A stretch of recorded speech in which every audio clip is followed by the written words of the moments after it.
C'est que chacun a sa petite lumière intérieure et qu'il faut pouvoir qu'il la redécouvre et puis qu'il la suive parce que chaque humain est unique et l'idée c'est de devenir qui on est, pas de devenir quelqu'un d'autre.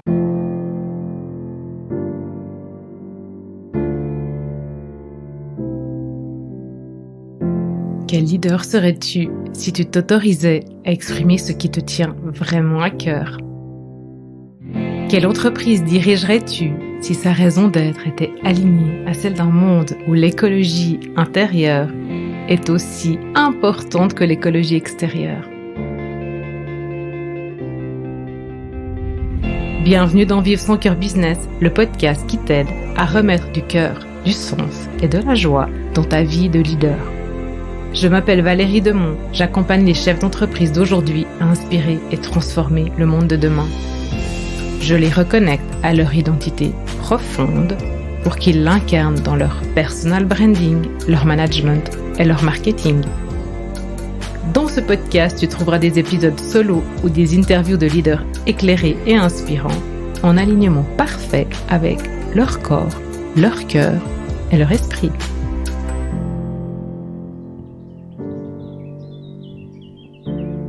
Bonjour Patrick. Bonjour. Merci beaucoup de me recevoir dans le Rucher, c'est ça? La colline aux abeilles à Chamblon. Aux abeilles à Chamblon. Donc, c'est quoi ce lieu?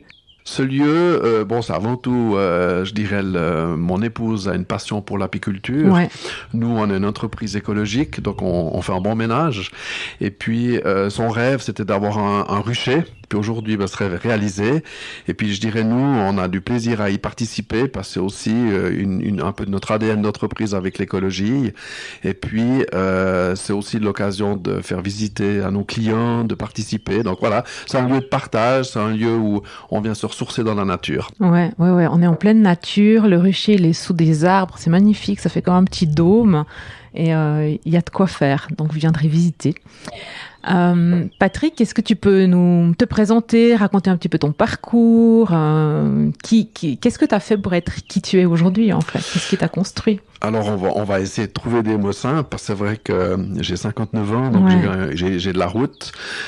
J'ai un parcours au départ de monteur électricien. Ouais. Ensuite, je suis parti dans le domaine du marketing et de la vente. Ensuite, j'ai occupé des postes comme responsable d'agence de placement de personnel. Ouais. J'ai eu la direction d'une blanchisserie industrielle. Et puis, je suis arrivé dans le domaine du nettoyage un peu par hasard. Et je dois dire aujourd'hui c'est vraiment un grand bonheur d'être dans ce métier alors qu'au tout départ je cacherai pas que d'abord l'entreprise se trouve à Yverdon donc pour un Lausannois d'aller travailler dans le Nord c'était pas forcément je dirais ma première idée mais je dirais c'est vrai que j'ai eu beaucoup de métiers, des métiers techniques, des métiers de marketing, des métiers de vente, des métiers je dirais de service. Qu'est-ce qui a fait la personne que tu es aujourd'hui, c'est ce dirigeant que je connais en fait, qui est humain, proche de ses collaborateurs, proche du monde du vivant. Qu'est-ce qui t'a amené à ça? Je pense que dans le cadre de mon parcours, c'est chaque expérience qui finalement amène à une autre expérience, qui amène à une autre expérience, etc. Je pense que le dénominateur commun, moi j'ai toujours été pas d'accord avec beaucoup de choses, pas d'accord avec l'école, la manière dont on était, je dirais, comment on devait réussir l'école, etc., qu'on devait rentrer dans un cadre. Donc j'étais un petit peu rebelle. Et puis après, je dirais, une expérience après l'autre, j'ai fait un métier d'électricien parce que j'avais un oncle qui avait une entreprise d'électricité et puis c'était extraordinaire. Ouais. Je me suis rendu compte que finalement, je pouvais pas faire ce métier toute ma vie parce que ça correspondait pas à toutes mes aspirations. J'aimais beaucoup le contact avec l'humain. Donc automatiquement ça m'a amené je dirais dans la vente. Dans la vente, je me suis rendu compte que j'aimais beaucoup le contact et puis que j'aimais beaucoup vendre, mais que finalement je vendais un produit ou un service qui était pas le mien. Ouais. Donc à quelque part, j'étais pas en accord avec les services ou les produits qui étaient vendus. J'avais aussi une certaine ambition de réussir ou d'aller de l'avant. Je suis curieux, je suis intéressé. Et puis finalement, je pense qu'un des fils conducteurs, c'est que j'aime l'humain, j'aime la vie, et que je suis toujours en train de réfléchir et de chercher comment est-ce qu'on peut faire mieux. Et puis aujourd'hui, en étant patron d'une entreprise de nettoyage, finalement, je suis plus en train de vivre une passion. Il y a quelqu'un qui disait que lorsque on a un travail, on a une retraite.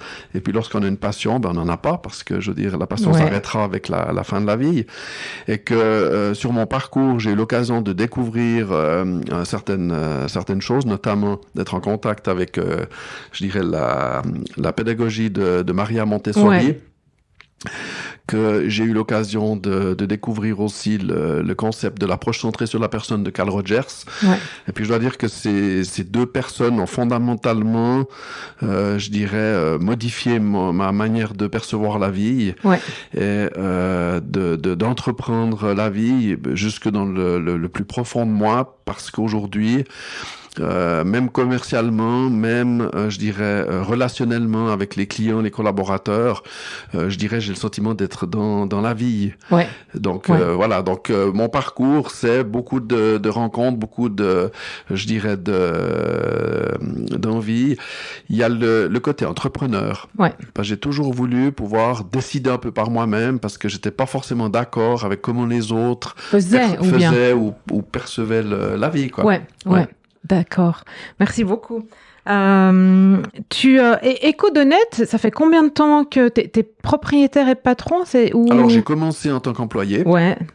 Et puis je dirais, dès le départ, le jour même de la signature de mon contrat de travail, il avait été question de devenir partenaire avec le propriétaire de l'époque, ce qui a été fait. Et puis quelques années après, effectivement, nous sommes devenus partenaires. Donc aujourd'hui, effectivement, il y a deux associés dans le cadre de l'entreprise, et j'en suis un. Voilà. Ok. Et donc du coup, ça fait combien de temps que tu es avec, on va dire, pour chez EcoDoNet? Voilà, alors, EcoDoNet, c'est une aventure qui a commencé en 2007, lorsque mon partenaire a racheté l'entreprise. Ouais.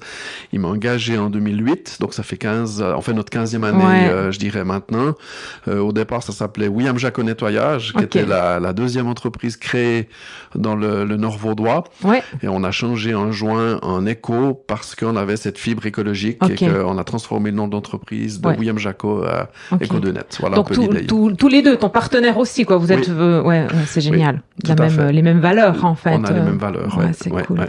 Et chez EcoDoNet, vous êtes combien? Comment vous fonctionnez, en fait, là? Alors, EcoDoNet, c'est une véritable aventure, je dirais, qui découle quand même de l'idée de Carl Rogers et puis de Maria Montessori, parce que quand on a commencé, on était 8 collaborateurs, donc en 2008. Et puis, on s'est entouré de collaborateurs qui avec nous partageaient la même passion que nous, la passion de la vie, la passion d'entreprendre. Et puis, c'est vrai qu'aujourd'hui, on est près de 360. Ouais. Donc, c'est une entreprise qui a beaucoup grandi sur un modèle qui est particulier, qui est le modèle de l'empowerment, où on considère que chaque humain a un cerveau, que chaque humain a une conscience, que chaque humain a des passions. Et puis, on essaye plutôt de réunir les passions et puis de travailler ensemble dans le but de construire un bien qui nous est commun. Ce qui fait que c'est toujours la passion, c'est toujours l'envie d'être ensemble. Et puis, finalement, ça donne du succès à l'entreprise a du succès, et puis ce succès, il appartient à personne de manière privée, c'est vraiment un bien commun. Ouais, donc le développement se fait un peu naturellement dans cette idée-là, quoi.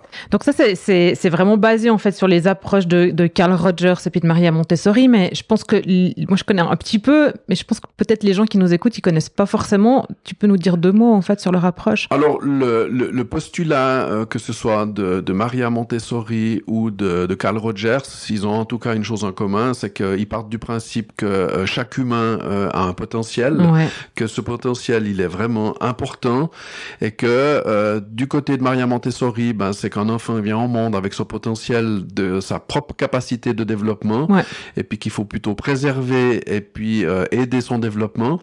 Et puis dans le cas de Carl Rogers, c'est de dire, il y a une personne qui peut-être s'est entravée son propre développement, et puis c'est lui donner la possibilité de retrouver accès a toutes ses pleines compétences. Ouais. Et ça, c'est quelque chose, c'est à dire autrement, c'est que chacun a sa petite lumière intérieure et qu'il faut pouvoir qu'il la redécouvre et puis qu'il la suive, parce que chaque humain est unique. Et l'idée, c'est de devenir qui on est, pas de devenir quelqu'un d'autre. Ouais. Et je dirais Maria Montessori et Carl Rogers, finalement, ont donné la possibilité à ce que chaque humain puisse devenir eux-mêmes. Et puis voilà, les enfants qui font un parcours scolaire Maria Montessori, dans les écoles de Maria Montessori, c'est des gens qui apprennent à devenir autonomes, qui apprennent à apprendre, et qui, lorsqu'ils deviennent de jeunes adultes, peuvent devenir complètement autonomes, peuvent réfléchir par eux-mêmes, et puis vraiment être en adéquation avec leurs valeurs profondes. Ouais. Donc voilà un petit peu l'idée. Ouais, ils n'ont pas besoin de se faire des années de développement personnel pour retrouver qui ils sont, parce qu'ils sont façonnés à partir de qui ils sont, pas à partir d'un modèle exact, on vient au monde avec, parce qu'à quelque part, quand on parle de développement personnel ou on parle de formation, je dirais, il suffit simplement d'avoir du bon sens et de suivre son fil du bon sens, et puis on est sur la bonne route. Hein. Ouais, c'est clair. Évidemment, je trouve qu'on est dans un monde où on manque cruellement de bon sens, quoi. Dans ton entreprise chez EcoDonate, en fait, ou toi, dans ta manière d'être avec tes collaborateurs, déjà, je sais pas si tu dis collaborateur, parce que je trouve des fois c'est un terme, enfin déjà c'est plus salarié ou employé, c'est déjà mieux collaborateur, mais peut-être ça pourrait être encore mieux d'un point de vue du respect de l'humain. Mais sur ce collectif-là, comment ça te permet en fait de permettre à leur lumière de briller tous les jours et d'être au service de ce collectif-là qui est ton entreprise, quoi.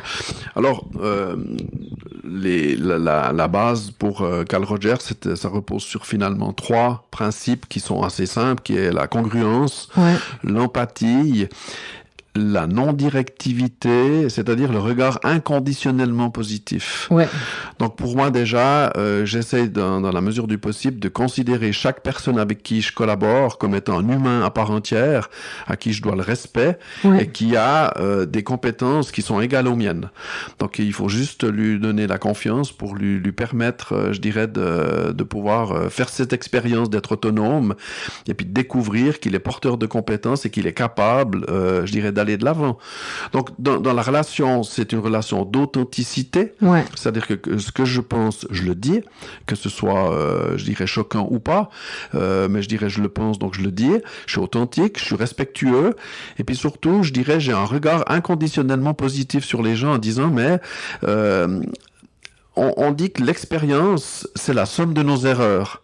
Puis on aimerait que les gens aient de l'expérience, mais qu'ils fassent pas d'erreur. Donc il y a une contradiction là-dedans. Ouais, c'est clair. Donc quelque part, le droit à l'erreur, il existe, le droit au non-jugement, il existe. Et puis je dirais, à partir du moment où quelqu'un est vraiment motivé pour faire quelque chose, eh bien il va s'investir. Puis il va peut-être faire faux 1 fois, 2 fois, mais finalement, à la fin, il finira par faire juste. Parce que si on répète, si on reprend l'exemple de l'enfant qui joue avec quelque chose, il va peut-être jouer pendant un quart d'heure, 1 jour, 2 jours, 3 jours. Mais alors, au bout de 3 jours, il maîtrisera parfaitement son sujet et puis il fera plus d'erreurs. Et puis il va passer à autre chose. Et puis il passera à autre chose. Ouais. Finalement, dans la vie professionnelle, dans la vie de tous les jours, c'est pareil. Donc voilà, donc ma relation, je dirais, aux collaborateurs, mais quand on dit collaborateur, moi j'ai envie de dire à l'humain, parce que dans le cadre de l'humain, il y a le client qui est un humain, il y a le fournisseur qui est un humain, il y a les partenaires, il y a le collaborateur, enfin toute une équipe de gens. Oui, tu as tout ton écosystème humain en fait dans ton entreprise. On est en relation les uns les autres, et puis on essaye d'être chaque fois au maximum de ses compétences, et que chaque jour, on essaie de faire de mieux en mieux, ce qui fait on dit souvent, je vais mieux qu'hier et moins bien que demain, parce qu'on peut toujours progresser et puis aller de l'avant. C'est chaque jour je vais de mieux en mieux là. Je sais plus cette phrase, c'est pas du Ho'oponopono. Enfin je sais plus, mais la méthode Coué. Enfin je sais plus, mais c'est très, c'est juste, c'est ça quoi vraiment. Et alors. Toi, ça veut dire que, en tant qu'être humain, tu prends des moments en fait de recul pour faire le point sur comment t'as été aujourd'hui et comment tu voudrais être mieux ou tu pourrais être mieux. Alors, toujours en lien avec, je dirais, Maria Montessori ou Carl Rogers, je dirais, on est responsable de soi-même. L'enfer, on dit toujours que c'est les autres, mais en réalité, l'enfer, c'est soi-même. Ah, c'est clair. Donc, effectivement, on a la responsabilité de se lever le matin et puis de dire, est-ce que je veux être dans une journée où je suis de bonne humeur ou est-ce que je vais dans une journée où je suis de mauvaise humeur? Donc, déjà, de surveiller son humeur, ça nous appartient, de se mettre au calme, de se remettre en question. Chaque jour est un jour neuf où on peut remettre tout en question. Donc pour moi, ce qui est vrai aujourd'hui ne sera pas demain, et ainsi de suite. Donc je me surveille, je deviens responsable de ma propre vie, et puis je découvre même qu'à quelque part, je deviens même le créateur de ma vie, parce que en fonction de comment je suis en train de penser, dans quel état d'esprit, dans quelle énergie je suis, je vais impacter sur ma journée et mes résultats. Donc je suis la principale personne qui doit être surveillée, parce que il en découlera de la suite, quoi. Ouais. Et t'as des trucs pour ça, pour prendre du recul? Enfin, je sais pas, tu médites ou tu t'es juste en conscience et puis ça suffit ou... Alors évidemment que quand on est dans un poste de patron d'entreprise, on est tout seul. Ouais, c'est ça. Donc moi, je pars du principe que je suis seul et je dois compter sur personne d'autre que moi. Ouais. Mon seul partenaire, finalement, c'est la vie. Parce qu'en fonction de comment je pense, comment je vis, ben la vie, elle me donne des indications, elle me donne des petits trucs, etc. Et puis je suis très à l'écoute, je dirais, de cette réalité-là. Et je sais que quand c'est facile, c'est que je suis sur la bonne route. Ouais. Que quand c'est difficile, ben je suis pas sur la bonne route. Que quand je suis de mauvaise humeur, je dois me poser des questions. Est-ce que je suis un peu fatigué? Qu'est-ce qui se passe, etc. Et puis c'est un travail d'introspection, je dirais, permanent. Ouais. C'est beau, j'adore, quoi. Et comment, du coup, je vais te poser des questions une question un peu plus personnelle. Comment t'en es arrivé à être conscient de ça, afin de te dire, alors tu disais tout à l'heure, j'ai envie de faire à ma manière. En fait, en gros, si j'ai bien compris, je pouvais pas rentrer dans les cadres qui existaient. J'avais mon cadre, ma manière de voir les choses. C'est pour ça aussi que l'entrepreneuriat, ça m'a parlé. Comment, en fait, Maria Montessori, Carl Rogers, ils sont arrivés à toi. Puis comment toi, t'as réussi vraiment parce que j'imagine que tu viens peut-être du même moule que nous tous, tu vois, et qu'à un moment donné, tu t'es dit, je vais balayer, en fait, toutes ces anciennes croyances ou manières de voir les choses ou le monde de l'entreprise. Et donc, toi, c'est quoi, en fait, ton point de bascule, en fait, qui t'a fait être beaucoup plus conscient et respectueux du vivant et de l'humain et de toi-même? Voilà. Alors, je dirais, quand on parle de rencontres, on parle de belles rencontres aussi sur les chemins de vie. Et puis, j'ai rencontré des gens qui étaient extrêmement impliqués dans les écoles Montessori, extrêmement impliqués dans le monde, je dirais, de Carl Rogers. Et puis, en fréquentant ces personnes, en discutant, en échangeant, finalement, il est ressorti une évidence que on devait se poser des questions. Donc, il y a des lectures, il y a du travail, il y a beaucoup, beaucoup d'échanges avec des gens et des groupes de gens qui se mettent un petit peu à réfléchir. Et puis, les évidences, elles arrivent, et quand on se remet en question et puis qu'on est un peu baigné dans ces mondes-là, automatiquement, on évolue. Et c'est vrai que le monde rogerien, je le connais depuis à peu près une trentaine d'années. J'ai beaucoup d'heures de pratique et puis de travail et de formation dans ce domaine-là. Donc c'est pas venu tout seul. Voilà. Et puis du monde Montessori, je connais du monde depuis aussi une bonne quinzaine d'années. Je suis assez actif dans ce monde-là par la petite porte, ou je dirais dans les coulisses, parce que je fais partie d'une association des écoles Montessori. Et puis je suis très impliqué dans tout ce qui se passe, dans les recherches en neurosciences aujourd'hui, qui démontrent qu'effectivement, un cerveau d'un enfant qui sort d'une école Montessori, la construction, elle est différente dans le cerveau par rapport à un enfant qui sort d'une école, je dirais, normale. Donc aujourd'hui, il y a des preuves, je dirais, mécaniques et scientifiques. Et puis moi, je suis impliqué et je suis ça, de très près. Donc quand je parle d'évidence ou que je parle, je dirais, d'expérience au quotidien, c'est que quand on est toujours à l'affût de ce qui se passe, eh bien voilà, moi je suis abonné à la revue, je dirais, européenne sur l'approche centrée sur la personne. Je suis très impliqué, donc je suis membre de l'AMI, l'association Montessori internationale. Je vais aux conférences à Amsterdam. Donc voilà, donc je suis toujours en lien avec ça, et puis avec des gens qui sont très impliqués dans ces domaines et qui me permettent de finalement être un peu l'effet miroir, qui me permettent de réfléchir sur moi-même et d'aller de l'avant, quoi. Wow. Et qu'est-ce qui, quand tu as découvert Carl Rogers, c'est quoi qui t'a interpellé? Enfin, qu'est-ce que si tu oses le dire, hein, qu'est-ce que tu étais en train de vivre à ce moment-là et qui fait que tu t'es dit c'est une révélation ou ça me parle? Alors, ce que j'ai beaucoup aimé dans Carl Rogers, c'est que d'abord, il a un côté humaniste. Parce que si on reprend aussi bien Maria Montessori que Carl Rogers, Maria Montessori a été nominée 3 fois au prix Nobel de la paix. Donc, être nominé, ça veut pas dire avoir le prix. Hein, non, mais d'abord être nominé, c'est pas rien quand même. Hein. Et puis, Carl Rogers a été nominé aussi une fois pour le prix Nobel de la paix. Donc, je trouve qu'il y a de telles incohérences dans le monde d'hier, d'aujourd'hui, que on a beaucoup de travail à remettre un peu l'église au milieu du village. Et ce que j'ai beaucoup aimé dans l'approche centrée sur la personne de Carl Rogers, c'est qu'au départ, dans sa première recherche, c'est dans la relation d'aide.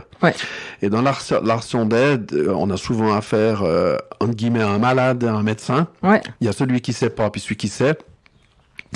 Et puis que finalement, on a plein de gens qui savent. La fiduciaire, c'est toujours mieux que nous. L'avocat, c'est toujours mieux que nous. Le curé, c'est toujours mieux que nous. Le professeur, c'est toujours mieux que nous. Puis à quelque part, on n'écoute pas sa petite voix intérieure qui finalement, il y a que nous qui savons pour nous. Il y a personne d'autre qui sait pour nous. Et je dirais, l'approche centrée sur la personne repose vraiment sur ce postulat où seule la personne sait ce qui est bon pour elle et l'autre ne sait pas. Et Carl Rogers se positionne plutôt comme étant quelqu'un qui aide l'autre à se découvrir lui-même. À se poser les bonnes questions. À se poser les bonnes questions, ou plutôt à découvrir les réponses, parce que généralement on sait toujours, mais on ne veut pas le voir. Donc Carl Rogers se positionne plutôt quelqu'un qui aide l'autre à se révéler à lui-même, plutôt que de se positionner comme quelqu'un qui sait. Et du reste de ses phrases favorites, il dit « Jamais j'aimerais, je dirais, avoir du pouvoir sur quelqu'un. Par contre, je serais heureux de pouvoir ce qu'on appelle l'influencer positivement. » Donc voilà, donc ça donne un petit peu le fond. Et puis je dirais Carl Rogers, c'est quelqu'un qui a œuvré dans beaucoup de domaines d'activité. Il a travaillé dans des groupes pour ce qu'on appelle la réalisation de la paix au niveau mondial. Il a travaillé dans la relation d'aide au niveau thérapeutique. Il a mis en place ce qu'on appelle la relation dans le cadre des entreprises. Et c'est lequel où moi j'œuvre le mieux. Et puis voilà, donc c'est cette découverte de découvrir effectivement que chacun sait pour lui. Et moi, dans le cadre de mes collaborateurs, j'espère aussi ne jamais avoir du pouvoir sur eux, mais plutôt d'être une influence positive, puis de leur dire mais vous avez les moyens, vous avez une problématique. On réfléchit ensemble, mais vous devez trouver les solutions par vous-même pour leur donner de l'autonomie et cette capacité d'être en confiance et de découvrir comment ils ont leur route, parce que il y a 1000 problèmes, mais il y a 1000 solutions. Donc chacun a la sienne, elle est vraie pour chacun. Ouais, c'est clair. Et j'adore. Merci. Est-ce que toi, tu es en contact avec d'autres chefs d'entreprise qui dans le monde, qui fonctionnent comme toi ou qui ont cette vision en fait humaniste en fait de l'entreprise? Vous arrivez à échanger? Oui, alors moi j'ai un groupe de personnes que je connais avec qui on échange. C'est vrai qu'il y a des hôpitaux complets, je dirais, au Canada qui fonctionnent de cette manière-là. Je sais aussi où j'ai entendu dire qu'au CHUV, il y a une équipe de personnes qui collaborent aussi sur l'approche centrée sur la personne. Donc, il y a en Italie une entreprise qui a beaucoup de succès, qui fabrique des coques pour les frigos, l'intérieur des frigos. Puis le côté de la réussite, c'est que généralement ce type d'activité est délocalisé en Chine. Et puis là, par le fait qu'ils ont une manière de collaborer les uns avec les autres, ils ont réussi à être performants et puis à pas délocaliser, à garder ça, je dirais, voilà. Après, je crois quand même que de toute manière, ça devient un petit peu dans l'air du temps, je dirais, de travailler différemment. J'ai eu l'occasion d'échanger avec l'ancien directeur général de l'association Montessori internationale, puis il disait, mais il faudrait pas que la pédagogie de Maria Montessori soit réservée qu'aux écoles Montessori, parce que c'est du bon sens, et aujourd'hui, il faudrait pouvoir la diffuser à large échelle. Et c'est vrai qu'aujourd'hui, on entend évidemment qu'il y a, je crois, 47 000 écoles Montessori à travers le monde. Aujourd'hui, on parle beaucoup d'EMS, qui mettent un petit peu la pédagogie de Maria Montessori. J'ai découvert par hasard en France une entreprise de nettoyage qui a un succès phénoménal et qui vraiment travaille sur les bases de Maria Montessori. Je me réjouis de les rencontrer. On a eu quelques échanges au travers des réseaux sociaux, mais on va se rencontrer pour faire un peu de benchmarking, pour voir un peu comment eux ils fonctionnent, puis de découvrir qu'on a une particularité commune, c'est d'avoir cet esprit Montessori.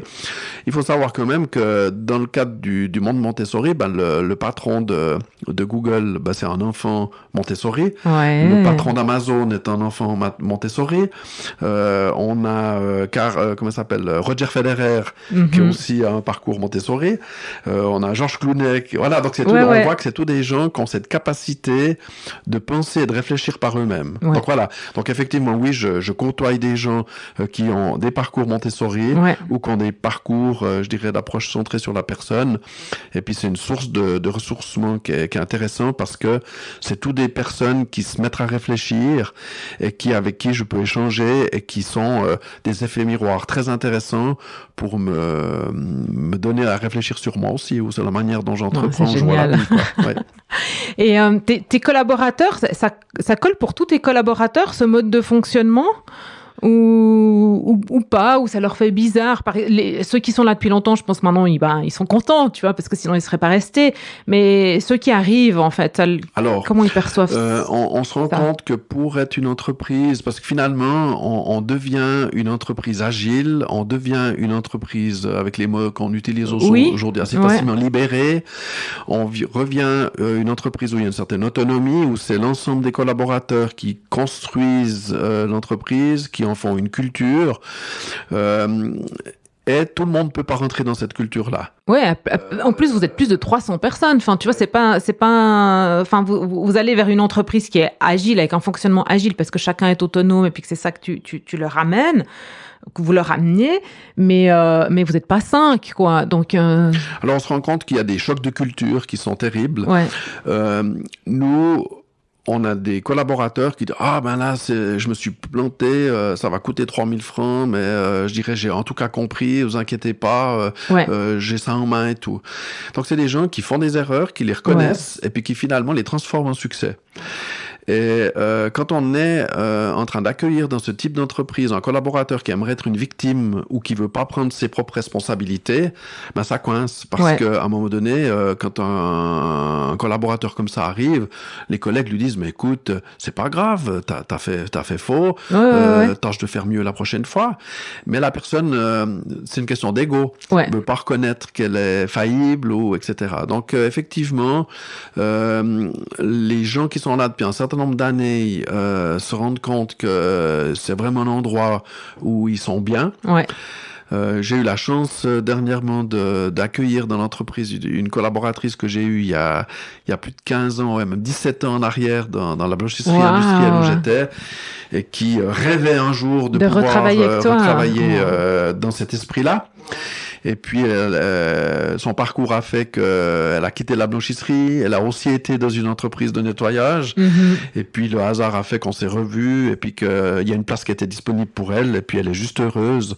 Et moi, je suis tellement heureux de voir qu'elle prend son poste avec bonheur. Elle est autonome, elle a plein d'idées. Donc, finalement, c'est pour ça que je dis que le succès de l'entreprise, c'est pas mon succès à moi. C'est vraiment le succès de chaque personne qui s'additionne et qui fait que chacun donne sa couleur et son bout à l'entreprise qui fait que l'entreprise tient debout.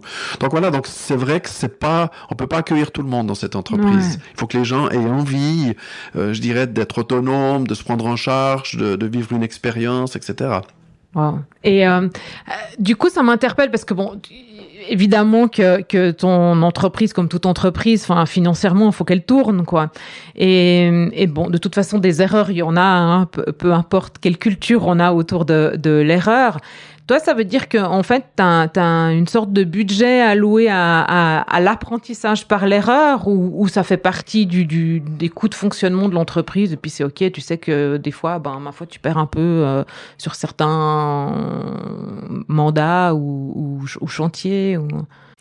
Quand une entreprise, je dirais, est constituée d'une majorité de personnes qui sont d'accord de devenir responsables, qui sont d'accord de se prendre en main, qui sont d'accord d'être autonomes, et puis d'essayer de... Parce que Maria Montessori disait, je prends toujours des repères, mais elle disait que l'enfant, de manière naturelle, il apprend, et de manière naturelle, il veut faire juste. Et puis qu'il se réjouit de cette réussite de faire juste. Oui. Donc, dans une entreprise où les gens fonctionnent un petit peu avec cette même état d'esprit, qui est un état d'esprit, je rappelle, qui est naturel à l'humain. On vient naturellement au monde avec cette envie, c'est après quand on est entravé. Donc, à un moment donné, j'avais même dit dans l'entreprise, on se débranche, je dirais, de la courroie moteur argent pour se brancher sur le moteur de satisfaction. Ouais.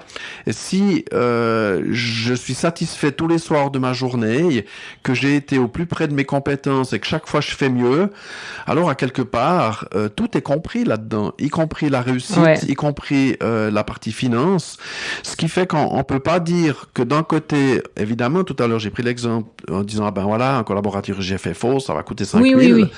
OK, mais de l'autre côté, il a dit, je vais faire juste, puis ça a gagné 5 000. Donc, je peux pas dire, je veux chaque fois les plus, jamais les moins. Ouais. Par contre, ce qui est intéressant, c'est le bilan. Ouais. Ça veut dire que quand on additionne les plus et les moins, il y a toujours plus que de moins. Donc, l'entreprise, finalement, elle gagne plus. Ouais. Parce que quand on additionne tout ça, donc évidemment que il y a un budget qui est automatiquement alloué à donner la possibilité aux gens de faire leur expérience, qui comprend, y compris de faire faux. Mais le bilan fait qu'on est toujours positif quand même. Ouais, parce que en fait, c'est un cercle vertueux en fait que vous avez créé, quoi. C'est un cercle vertueux où chacun finalement gère son travail comme si c'était son propre porte-monnaie ou sa propre entreprise, parce que on y met du respect. L'argent, on le respecte, les francs. Alors évidemment que il faut quand même, je dirais, inculquer ça et puis le tenir. Et mon job de patron, c'est quand même d'avoir la capacité de contrôler qu'on est dans la bonne direction, et puis de pouvoir donner des retours à chacun en disant, voilà, comme tu as agi, on n'a pas gagné, comme tu as agi, on gagne, et puis l'entreprise a besoin de gagner pour être pérenne. Donc voilà, ça c'est sûr. Ouais, ok. Bon, alors comme ça, je suis rassurée. Et je suis rassurée, et surtout on a l'exemple en fait de montrer que c'est possible, quoi, d'avoir une culture d'entreprise qui fonctionne vraiment autrement, quoi. Alors évidemment que la plus grosse difficulté, c'est que comme je l'ai dit tout à l'heure, moi je me remets en question tous les matins. Donc ça veut dire que ce qui est vrai aujourd'hui pour moi ne l'est pas demain. Si je pense faire juste aujourd'hui, puis que je peux démontrer que demain je faisais pas juste, je vais changer. Donc je vais être en permanence en train de me réajuster. Et puis chacun doit se réajuster. Mais oui, aujourd'hui je pense même que c'est possible. Je pense même que c'est plus confortable ainsi qu'autrement, parce que moi j'aimerais pas devenir le responsable, je dirais, de 350 personnes, et puis commencer à distribuer des punitions ou des choses comme ça. Donc évidemment que ça fait 14 ans qu'on travaille de cette manière-là. Donc aujourd'hui, on a quand même une base qui est une base solide. Moi, il y a des gens qui me disent, mais dis donc, t'as du succès, quel bel développement, etc. Mais je dis, mais si vous saviez tout ce qui va pas, et puis tout ce qui reste à faire. Donc moi, je suis plutôt en train de regarder tout ce qu'on peut faire mieux que tout ce qui va, parce que tout ce qui va, on n'a pas besoin de s'en soucier. C'est parce que ça roule, quoi. Et puis dans le développement, on se rend compte que le problème numéro 1 dans le monde, c'est l'humain, et puis que l'humain, a cette capacité de se remettre en question tous les jours pour faire mieux chaque jour, mieux chaque jour. Donc voilà, donc effectivement, on peut toujours faire mieux. Et puis tout le monde, je dirais, quand quelqu'un a décidé de s'accepter tel qu'il est, il est en train de changer. Quand quelqu'un est d'accord de voir ce qui va pas, il met en route pour faire en sorte que ça aille. Donc c'est ça, je dirais, le leitmotiv au quotidien. Donc oui, on peut vivre aujourd'hui, et puis je dirais même que on vit mieux, et que c'est même l'avenir, à mon avis, je dirais du futur dans le cadre des entreprises. On doit faire confiance à l'humain. Waouh. Bon, bah du coup, t'as déjà un peu répondu à ma question, que j'aime bien toujours poser cette question à la fin de mes interviews. C'est toi, si t'avais une baguette magique, tu voudrais quoi pour le monde, quoi, que ce soit pour le monde de l'entreprise ou le monde global, quoi. Alors, je dirais un monde avec de la paix. Il y a une petite histoire qui est toute drôle. Non, c'est pas celle à laquelle tu penses. Mais je dirais c'est une autre. C'est un petit dicton qui est tout simple, qui dit que si la totalité des humains s'occupait d'eux, il y a personne qui serait oublié. Et ça, je trouve que c'est tellement simple, mais que c'est tellement la vérité. Ça veut dire que si chacun se prend en charge, si chacun devient respectueux, si chacun se responsabilise, alors on vit dans un monde où il y a la paix, puis il y a plus de guerre. Parce qu'il faut simplement avoir un peu de bon sens, mais à partir du moment où on fait des courses effrénées, je dirais à l'argent, que on a son ego, qu'on n'est pas d'accord de se prendre en charge, qu'on est de mauvaise foi, il y a rien qui va. Donc moi, un monde meilleur, c'est un monde où chacun se responsabilise, devient autonome, et puis prend ses responsabilités et s'occupe d'être lui-même, quoi. Génial, merci beaucoup. Merci beaucoup, Patrick, pour cette discussion. Avec plaisir. Et prends bien soin de toi, et je vous souhaite plein de succès encore pour cette belle équipe que tu as. Alors on va tâcher de répéter chaque jour ce qu'on a fait hier pour que demain soit possible. Waouh, c'est beau. Merci. Merci à toi.